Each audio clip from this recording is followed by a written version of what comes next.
Good morning and welcome to the TAR education friends. Target allrounder के TAR education में मैं प्रकाश कुमार आप सभी का स्वागत करता हूं। दोस्तों, आज है 24 मई 2022। चूंकि एक दिन बीच में क्लास गैप रहा है हम लोग का, तो 22 से ही डेली करंट अफेयर क्लास बाकी रहे थे। तो 22 से लेकर अभी तक के सभी महत्वपूर्ण करंट अफेयर्स इस क्लास में हम लोग देखेंगे। साथ में देखेंगे ये सभी एक्स्ट्रा फैक्ट्स जो आपको औरों से आगे रखेगा। इस क्लास का पीडीएफ आप टार एजुकेशन के इन सभी सोशल मीडिया प्लेटफॉर्म्स और टार एजुकेशन के वेबसाइट से विजिट करके प्राप्त कर सकते हैं। पीडीएफ और अन्य बहुत सारे मटेरियल सभी का लिंक नीचे डिस्क्रिप्शन बॉक्स में दिया हुआ है। दोस्तों, तो चलिए बिना देर किए शुरू करते हैं आज का class. The first question is recently who has been appointed as the new private secretary to the prime minister Shri Narendra Modi. हाल ही में किसे प्रधानमंत्री श्री नरेंद्र मोदी के निजी सचिव के रूप में नियुक्त किया गया है? सही जवाब है विवेक कुमार। भारतीय विदेश सेवा के अधिकारी हैं, अर्थात आईएफएस अधिकारी हैं, इंडियन फॉरेन सर्विस, जो यूपीएससी के थ्रू इन सभी पदों का चयन होता है। तो विवेक कुमार को प्रधानमंत्री श्री नरेंद्र मोदी का निजी सचिव अर्थात पर्सनल सेक्रेटरी के रूप में नियुक्त किया गया है। विवेक कुमार इससे पहले पीएमओ में प्रधानमंत्री ऑफिस अर्थात प्रधानमंत्री कार्यालय में डायरेक्टर थे।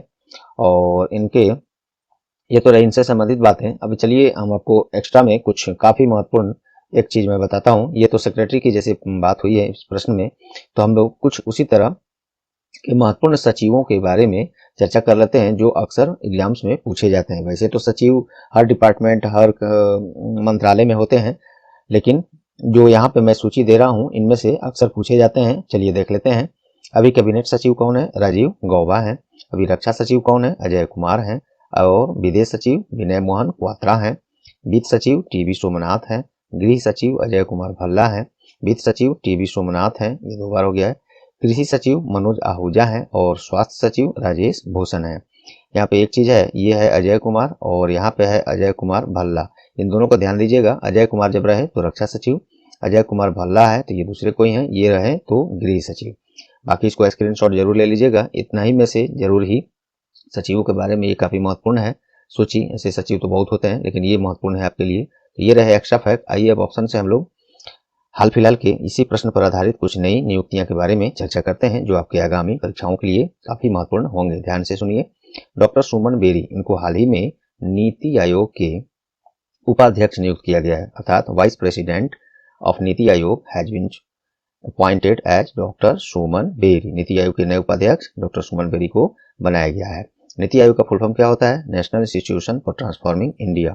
इसका स्थापना कब हुआ? तो 1 जनवरी 2015 में। अच्छा, ये तो उपाध्यक्ष हैं। अध्यक्ष कौन है? चेयरमैन कौन है अभी नीति आयोग के? तो प्राइम मिनिस्टर ऑफ इंडिया। वर्तमान में जो भी प्राइम मिनिस्टर होंगे वही होते हैं नीति आयोग के अध्यक्ष। तो अभी नरेंद्र मोदी हैं। और सीईओ कौन है अभी नीति आयोग के? तो वो हैं अमिताभ कांत। ये सभी फैक्ट्स आप जरूर अच्छे से याद रखेंगे इसमें। और नीति आयोग योजना आयोग के स्थान पर 2015 में लाया गया था, क्योंकि इससे पहले योजना आयोग पर ये सभी कार्य किए जा रहे थे।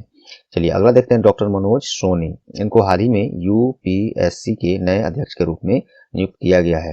यूपीएससी अर्थात union public service commission, Hindi में बोले तो संघ लोक सेवा आयोग। ये भारत का सबसे बड़ा एग्जाम्स जो कंडक्ट होता है आईएएस आईपीएस का आईएफएस का, वो यूपीएससी ही कराता है। तो इसी के अध्यक्ष बने हैं डॉक्टर मनोज सोनी। इसको याद रखेंगे। यूपीएससी का स्थापना कब हुआ? 1 अक्टूबर 1926 में, 1926 में। इसका हेडक्वार्टर कहाँ है? तो वो न्यू दिल्ली है। और इसके चेयरमैन वही होंगे डॉक्टर मनोज सोनी। इनसे पहले प्रदीप कुमार जोशी थे, ध्यान होगा आपको तो याद ही होगा। चलिए संगीता सिंह, इनको हाल ही में सीबीडीटी के अध्यक्ष के रूप में एडिशनल चार्ज अर्थात अतिरिक्त प्रभार दिया गया है। सीबीडीटी के अध्यक्ष के रूप में संगीता सिंह को। सीबीडीटी का फुल फॉर्म वही central board of direct taxes, Hindi में केंद्रीय प्रत्यक्ष कर बोर्ड बोला जाता है। इसका स्थापना 1944 में और हेडक्वार्टर इसका भी नई दिल्ली है। और चेयरमैन वही हो गए संगीता सिंह, जिनको अतिरिक्त प्रभार अर्थात एडिशनल चार्ज दिया गया है। तो दोस्तों, पहले प्रश्न से ये सभी फैक्ट्स, ऑप्शन से ये सभी फैक्ट्स हमने दिया। उम्मीद करता हूँ आपको जरूर पसंद आए होंगे, परीक्षा उपयोगी लगे होंगे। यदि आए हैं तो प्लीज अब तक लाइक बटन नहीं दबाए हैं तो लाइक बटन दबा दें। लास्ट में मैं नहीं कहूंगा कि अभी लास्ट में या क्लास समाप्त होने के बाद इस सेशन को आपके पास जितने भी एजुकेशनल ग्रुप्स हैं, वैसे फ्रेंड्स जो लोग तैयारी कर रहे हैं, उन्हें इसे शेयर करके हमारी सहयोग करें, टार एजुकेशन का सहयोग करें। और चैनल पर आप नए हैं या चैनल को अब तक सब्सक्राइब नहीं किए हैं तो अभी सब्सक्राइब बटन दबा दें और साथ में बेल आइकन दबा दें। और पहले से सब्सक्राइब कर लिए हैं तो दोबारा से सब्सक्राइब बटन नहीं दबाना है, नहीं तो अनसब्सक्राइब हो जाएगा। आपका बहुत बहुत धन्यवाद। मुझे पूरा उम्मीद है कि आप इतना सहयोग टार एजुकेशन के लिए हमारे लिए आप जरूर करेंगे। चलिए नेक्स्ट क्वेश्चन पर हम लोग चलते हैं। With which country has the government of India signed an agreement for cooperation in the field of health and medicine? स्वास्थ्य और चिकित्सा के क्षेत्र में सहयोग के लिए भारत सरकार ने किस देश के साथ समझौता किया है? सही जवाब है सेंट विसेंट और Grenadines. Saint Vincent and Grenadines ये कंट्री का ही नाम है दोस्तों। मैं समझ रहा हूँ कुछ लोग बिल्कुल आज पहली बार इस नाम को सुन रहे होंगे। ये एक देश का नाम है। इसी के साथ भारत सरकार ने ये स्वास्थ्य और चिकित्सा के क्षेत्र में सहयोग के लिए समझौता किया है। इसके बारे में और देख लेते हैं। सेंट विसेंट एंड ग्रेनेडाइंस ये इसका राजधानी है किंग्सटाउन और मुद्रा वहां पे चलता है ईस्टर्न कैरिबियन। ये जरूर याद रखिएगा, थोड़ा यूनिक नेम आज आपको मिला ही है ये। चलिए अब ऑप्शन से हम लोग देखते हैं इसी तरह के कुछ समझौते प्रश्न पर आधारित जो भारत सरकार का अन्य देशों के साथ हुआ है, क्योंकि प्रश्न वैसा ही है और आपको तो मालूम है प्रश्न जैसा होता है ऑप्शन का एक एक ऑप्शन जो है हम लोग उसी बेस पर ढूंढ कर चाहे जितना समय लगे लाते हैं, ताकि आपको ज़्यादा से ज़्यादा कुछ हाल फिलहाल से अपडेट कराया जा सके, कुछ स्टैटिक्स कुछ जीके से भी अद्यतन कराया जा सके। चलिए चिल्ली के साथ हाल ही में भारत सरकार ने विकलांगता के क्षेत्र में सहयोग के लिए हैंडीकैप्ड, जिसे अब हम लोग दिव्यांग कहते हैं, वैसे भाई बहन जो लोग दिव्यांग हैं, जिसे पहले विकलांग कहा जाता था अब दिव्यांग शब्द से सम्मानित उनको सम्मानपूर्वक कहा जाता है। तो विकलांगता के क्षेत्र में सहयोग के लिए भारत सरकार ने चिली गवर्नमेंट के साथ समझौता किया है। चिली की राजधानी कहाँ है? सेंटियागो है। सेंटियागो, वहाँ पे मुद्रा चलता है चिलियन पेसो और वहाँ के प्रेसिडेंट अभी कौन है? तो गैब्रियल बोरिक फोंट वहाँ के राष्ट्रपति हैं। नेक्स्ट है मालदीव के साथ हाल ही में शिक्षा के क्षेत्र में विकास के लिए केंद्र सरकार ने समझौता किया है मालदीव के साथ। मालदीव की राजधानी कहाँ है? तो वो है माले। वहाँ पे मुद्रा क्या चलता है? तो मालदीवियन रुपया और वहाँ पे प्रेसिडेंट कौन है? तो इब्राहिम मोहम्मद सोली, ये वहाँ के अभी वर्तमान प्रेसिडेंट हैं। चलिए ऑस्ट्रेलिया के साथ क्या हुआ है? तो भारत सरकार ने ऑस्ट्रेलिया के साथ नई और नवीकरणीय ऊर्जा प्रौद्योगिकी के विकास के लिए, फिर से सुन लीजिए, नई और नवीकरणीय ऊर्जा प्रौद्योगिकी में विकास के लिए भारत सरकार ने ऑस्ट्रेलिया के साथ समझौता किया है। ऑस्ट्रेलिया की राजधानी कहाँ है? तो कैनबेरा है। और ऑस्ट्रेलिया में मुद्रा क्या चलता है? तो ऑस्ट्रेलियन डॉलर चलता है। और पीएम तो वहाँ पे ऐसे अभी तक स्कॉट मॉरिसन थे, लेकिन स्कॉट मॉरिसन अब बदल चुके हैं। ऑस्ट्रेलिया के नए प्रधानमंत्री नए नियुक्त हुए हैं, जिसको मैं इसी आज के ही क्लास में नीचे में चर्चा करूंगा। नए प्रधानमंत्री के रूप में चुने गए हैं, नियुक्त किए गए हैं, तो उसका चर्चा मैं इसी क्लास में बने रहिए, नीचे आएगा। तो ऑस्ट्रेलिया के प्रधानमंत्री अब स्कॉट मॉरिसन नहीं है। कौन है नया? तो वो नीचे मैं बताऊंगा, बने रहिए। तो दूसरे प्रश्न से भी दोस्तों ये सभी फैक्ट्स मिले, उम्मीद करता हूँ आपको पसंद आए होंगे। चलिए हाल ही में कहाँ विश्व की सबसे ऊंची मौसम स्टेशन स्थापित किया गया है? तो ये किया गया है माउंट एवरेस्ट पर। नेशनल ज्योग्राफिक सोसाइटी ने विभिन्न मौसमी संबंधी घटनाओं को स्वचालित रूप से मापने के लिए माउंट एवरेस्ट पर 8,830 मीटर की ऊंचाई पर दुनिया का सबसे ऊंचा मौसम स्टेशन स्थापित किया है। चलिए माउंट एवरेस्ट पर हुआ है तो उसके बारे में थोड़ी सी हम लोग जान लेते हैं। देखिए माउंट एवरेस्ट नेपाल और चीन की सीमा पर स्थित है। माउंट एवरेस्ट विश्व की सबसे ऊंची पर्वत चोटी है, ये सब लोग जानते हैं। इसकी ऊंचाई कितनी है कुल? तो 8,848.86 8,848.86 मीटर्स। और इसमें जो ये 0.86 देख रहे हैं ये सेंटीमीटर में हो गया, तो ये इतना सेंटीमीटर बढ़ोतरी हाल ही में दर्ज किया गया था। ये प्रश्न अलग से स्पेशल बन चुका है, तो इसको ध्यान देंगे। चलिए नेक्स्ट देखते हैं। हाल ही में 41वें हुनर हाट का शुभारंभ कहाँ हुआ है? तो ये उत्तर प्रदेश के आगरा में 41वें हुनर हाट का आयोजन किया गया है। केंद्रीय अल्पसंख्यक मंत्रालय के मंत्री कौन है? मुख्तार अब्बास नकवी हैं। उन्हीं के द्वारा 19 मई को इसी माह में ये 41वें, देखिए 41वें होगा, यहाँ पे 45वें हो गया है। 41वें हुनर हाट का शुभारंभ उत्तर प्रदेश के आगरा में किया गया है। इस हुनर हाट में कारीगरों, शिल्पकारों, पारंपरिक पाक निर्यातों के लिए बाजार में रोजगार का अवसर प्रदान होगा।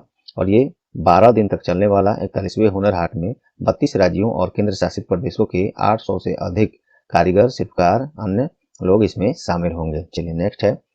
Recently, who had become the first Bangladeshi cricketer to complete 5,000 runs in Bangladesh test cricket. हाल ही में कौन बांग्लादेश टेस्ट क्रिकेट में 5000 रन पूरा करने वाले पहले बांग्लादेशी क्रिकेटर बन गए हैं? ये मुशफिकुर रहीम हैं, जो बांग्लादेश की तरफ से टेस्ट क्रिकेट में 5000 रन पूरा करने वाले ये पहला बांग्लादेशी क्रिकेटर बन गए हैं। इससे पहले बहुत लोग हैं जो 5000 रन पूरा कर चुके हैं, लेकिन ये बात हो रही है पहले बांग्लादेशी ऐसे क्रिकेटर हैं जो 5000 रन पूरा किए हैं। चलिए अब देखते हैं, अच्छे से डिवाइस को चार्ज में लगाना था। चलिए, तो बांग्लादेश क्रिकेट के 22 वर्ष के इतिहास में मुशफिकुर रहीम टेस्ट क्रिकेट में 5000 रन बनाने वाले पहले बांग्लादेशी क्रिकेटर बन गए हैं। ये आपने कई बार सुन चुका मेरे से। चलिए इसको, और इसके ये तो बांग्लादेश के हो गए, और दुनिया ग्लोबली देखा जाए वर्ल्ड लेवल पे तो ये 99वें ऐसे क्रिकेटर हैं जिन्होंने 5000 रन पूरा किया है टेस्ट क्रिकेट में। बांग्लादेश के हैं ये, तो बांग्लादेश की राजधानी ढाका है, प्रधानमंत्री शेख हसीना है, प्रेसिडेंट अब्दुल हामिद है। चलिए नेक्स्ट देखते हैं, हाल ही में किस नाम से भारत का पहला निजी तौर पर डिजाइन और विकसित वाणिज्यिक रॉकेट का सफल परीक्षण किया गया है? तो यह है विक्रम-1, और यह हैदराबाद स्थित स्टार्टअप स्काई रूट एरोस्पेस के द्वारा इस विक्रम-1 का सफल परीक्षण किया गया है, और ये कमर्शियल यूज के लिए है। देखिए विक्रम-1, इसको याद रखेंगे। चलिए नेक्स्ट है, हाल ही में किस दिन अंतर्राष्ट्रीय चाय दिवस, on which day international tea day has been celebrated recently? ये 21 मई को मनाया गया है। 21 मई को अंतर्राष्ट्रीय चाय दिवस ये प्रत्येक वर्ष मनाया जाता है। उद्देश्य इसका वही चाय के लंबे इतिहास और गहरे सांस्कृतिक और आर्थिक महत्व के बारे में जागरूकता बढ़ाने के लिए। मोस्ट इंपोर्टेंट है, अंतर्राष्ट्रीय चाय दिवस 2022 का थीम विषय क्या है? तो टी एंड फेयर ट्रेड, छोटा सा थीम है, ये विषय है, जरूर याद रखेंगे। इसी तरह के थीम आपको एग्जाम्स में पूछे जाते हैं। बड़े वाले थीम्स वो मेंस में रहते हैं, अगर आप देते हैं तो नंबर्स अच्छे उठते हैं। चलिए, recently how much surplus amount has been transferred by RBI to central government? हाल ही में आरबीआई के द्वारा कितनी अधिशेष राशि केंद्र सरकार को अंतरण किया गया है? अधिशेष का मतलब है सरप्लस या डिविडेंड या लाभांश, जो समझे आप। तो 30,307 करोड़ रुपए ये सेंट्रल गवर्नमेंट को आरबीआई ने सरप्लस के रूप में ट्रांसफर किया है। चलिए, और जो ये 10 वर्षों में सबसे कम है, तो इससे ज़्यादा ही आता था, आरबीआई ने किया है ये। तो देखिए, आरबीआई अर्थात reserve bank of India, headquarter इसका मुंबई है, स्थापना 1 अप्रैल 1935 में, नेशनलाइजेशन अर्थात राष्ट्रीयकरण 1 जनवरी 1949 में, राज्यपाल इसके गवर्नर, हिंदी में तो वही हुआ लेकिन इनको गवर्नर के रूप में ही हम लोग कहेंगे, शक्तिकांत दास है अभी वर्तमान गवर्नर, और डिप्यूटी गवर्नर आरबीआई में 4 होते हैं।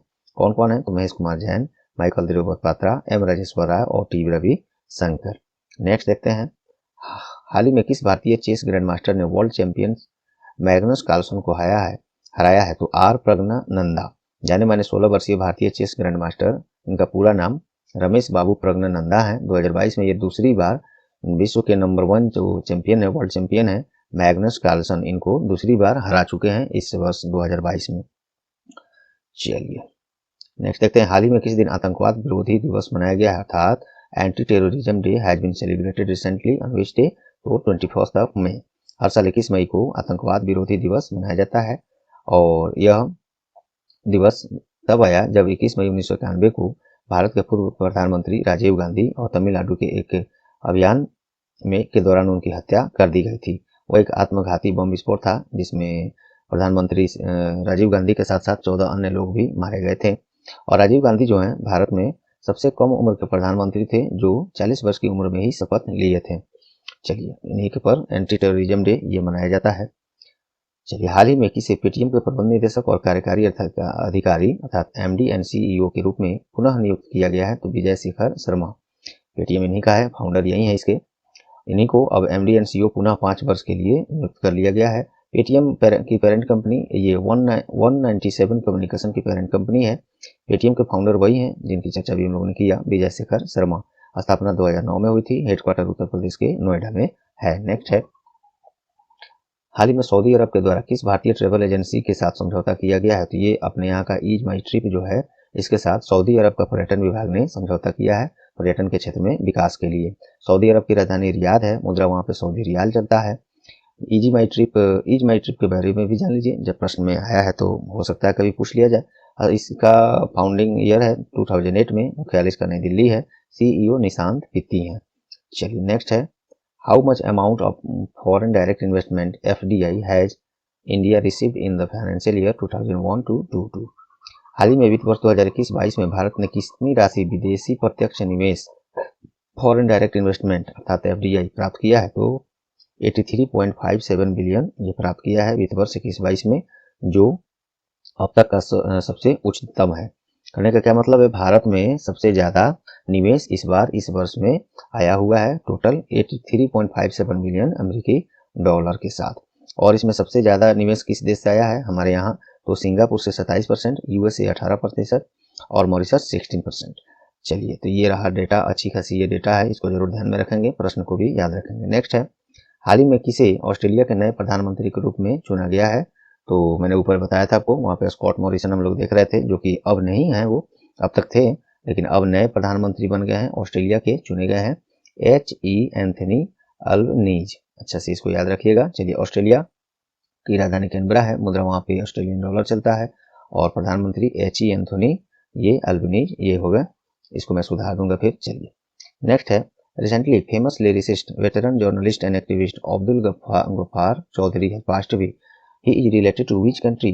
अब्दुल गफ्फार चौधरी का निधन हाल ही में हुआ है, जो एक प्रसिद्ध गीतकार, अनुभवी पत्रकार करता है। वे किस देश से संबंध रखते हैं, तो वो बांग्लादेश। बांग्लादेश की राजधानी ढाका है। शेख हसीना वहाँ के प्रधानमंत्री, अब्दुल हमीद राष्ट्रपति हैं।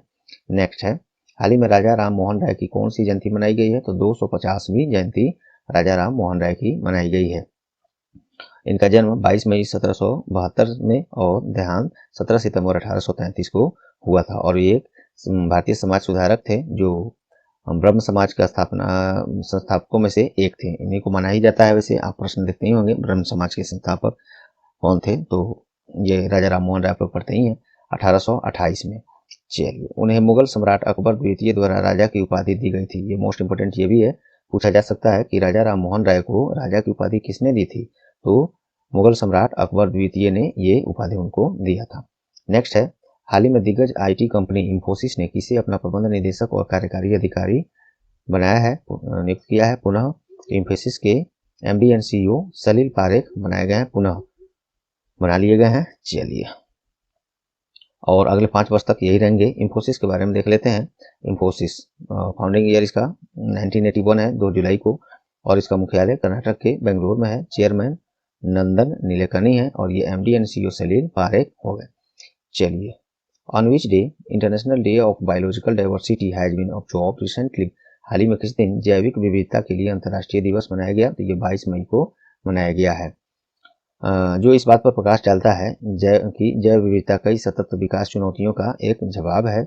और इसका थीम क्या है, जैव विविधता के लिए अंतर्राष्ट्रीय दिवस अर्थात international day for biological society का थीम क्या है, विषय क्या है।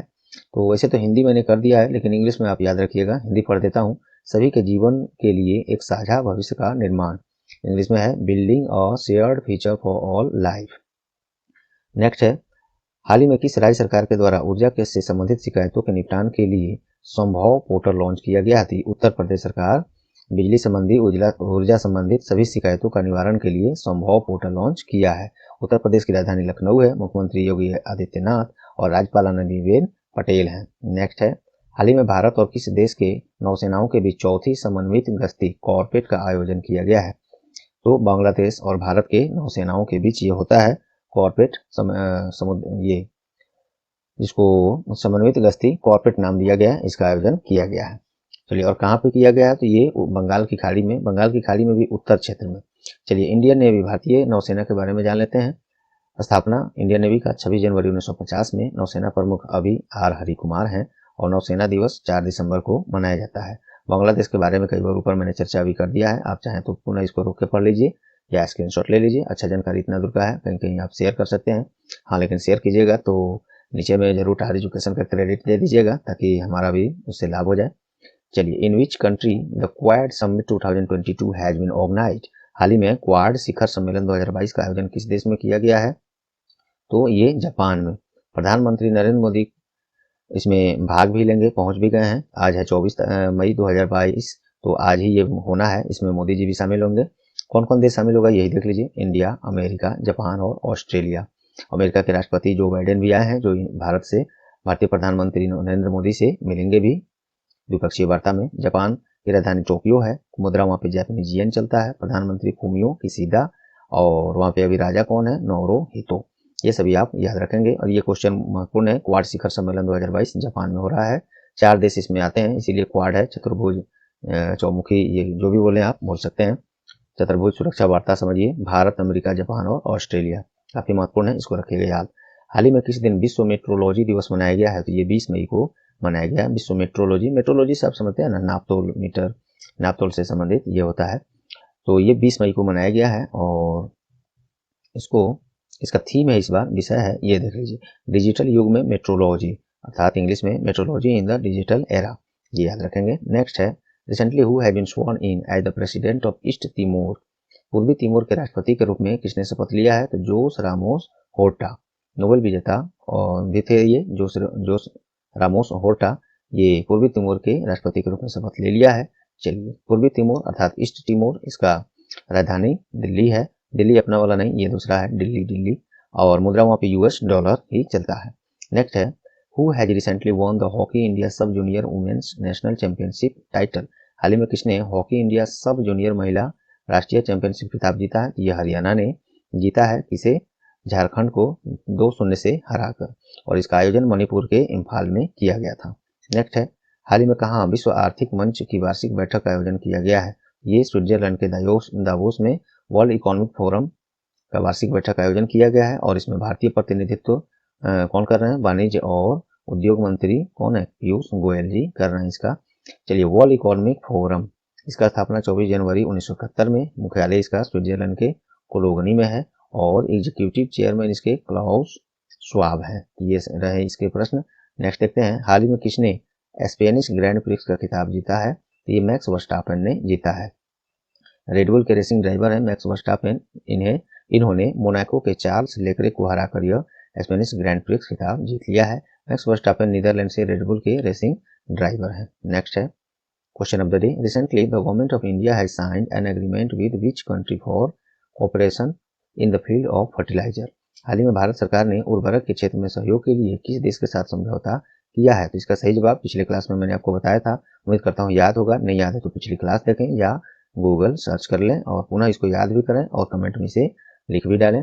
दोस्तों, चलने से पहले मैं आपको बता दूं, बहुत सारे महत्वपूर्ण टॉपिक वाइज क्लास हम लोगों ने कराया है और अभी कराया जा रहा है, और special class based on SSC सभी पदों के लिए, रेलवे, NTPC, ग्रुप डी, उसके बाद बिहार सचिवालय भी पोस्ट आया है, यूपी स्तरीय, राजस्थान स्तरीय, हरियाणा, MP, ये राज्य स्तरीय बहुत सारे जो इम्पोर्टेंट एग्जाम्स हैं, सभी की क्लास हम लोग सुचारू रूप से शुरू करने जा रहे हैं। तब तक आप लोग टार एजुकेशन पर बने रहें और अन्य दोस्तों के साथ चर्चा भी करें। तो दोस्तों, चलिए, उम्मीद करता हूँ आज का क्लास आप लोग को ये परीक्षा उपयोगी लगे होंगे। यदि लगे हैं तो प्लीज़ अब तक लाइक नहीं दबाए हैं तो लाइक बटन दबा दीजिए, और दबा चुके हैं तो आपका धन्यवाद। और अब समय है इसे शेयर करने का, इसे अपने जितने भी एजुकेशनल ग्रुप्स और फ्रेंड्स जो लोग तैयारी कर रहे हैं उन्हें शेयर करके टार एजुकेशन का सहयोग करें। और चैनल पर आप नए हैं या अब तक सब्सक्राइब बटन कभी नहीं दबाए हैं टार एजुकेशन का, वो भी सब्सक्राइब बटन दबा दें और बेल आइकन भी दबा दें, जिससे आपको सबसे पहले और निश्चित रूप से क्लास का नोटिफिकेशन मिल जाया करे। और पहले से सब्सक्राइब कर लिए हैं तो दोबारा से सब्सक्राइब बटन नहीं दबाना है, नहीं तो अनसब्सक्राइब हो जाएगा। आपका बहुत बहुत धन्यवाद दोस्तों, मुझे पूरा उम्मीद है इतना सहयोग आप लोग जरूर करेंगे। तो चलिए, मिलते हैं नेक्स्ट क्लास में, तब तक के लिए goodbye, all the best.